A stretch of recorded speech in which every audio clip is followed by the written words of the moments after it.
नमस्कार मु गणेश सर आपण बीएसएस के क्यों channel Odisha SSP lecturer state selection board of Odisha जहाँ 2024 रो रिक्वायरमेंट आसीथिला ताकू हाईकोर्ट रद्द करबा परे गतकाली विधिवत भाव रे से प्रकार स्टेट सिलेक्शन बोर्ड पक्षरु आमको सूचना दिया जायछि। तेबे आम भ्यूजर मानकर जहाँ कमेंट रही सर ए नहीं तो स्टेट सिलेक्शन बोर्ड विज्ञप्ति देदेला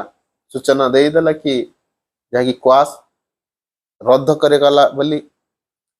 पुणी ए रिक्वायरमेंट केबे आसीबो आउ केते वैकेंसी आसीबो विस्तृत भाव में आलोचना करबा ए संपर्क रे ता पूर्व बीएसएस के क्यों चैनल जदि नुआ थांते निश्चित चैनल को सब्सक्राइब करेंगे वीडियो संग साथी मन को शेयर करेंगे आउ वीडियो को लाइक रखिए मन रे जहाँ भी द्वंद्व अच्छी उच्च शिक्षा विभाग विषय का कमेंट करेंगे। तो ए रद्द को नहीं गतकाली मध्य स्टेट सिलेक्शन बोर्ड निज नोटिस जारी करिछि। वर्तमान द्वंद्व आम मानकर जे पुणी केबे रिक्वायरमेंट टी आसीबो केते दिन विलंब हम आपण मैंने जानिथिबे जिते बळे हाईकोर्ट यह को रद्द कला सेते बळे यह से निर्देश करिथिला जे state selection board SSB UGC रो नियम को गाइडलाइन को अनुसरण करी तार विज्ञप्ति पुणी से प्रकार एडवर्टाइजमेंट बाहर करबा तो एथिरो प्रतीत होउछि जना पडुछि ए वैकेंसी आसीबो कारण आम ठार मध्य फीस से नहीं सारी ये वैकेंसी बहुत जल्दी आसीबा किंतु आमे निर्दिष्ट भाव में कहि परिबा नहीं कि 15 दिन 10 दिन से प्रकार मासे भितरे आसीबा मोर आकलन यहा 1 मास रु 2 मास मध्य रे ये पुनी वैकेंसी आसी जीवो तो वैकेंसी संख्या मध्य एठी बढ़िबार संभावना रही कारण जो 8 मास हो गला ये 8 मास मध्य विभिन्न कॉलेज रे नॉन गवर्नमेंट एडेड कॉलेज गुडी करे से प्रकार रिटायरमेंट संख्या मध्य देखिबा को मिलुछि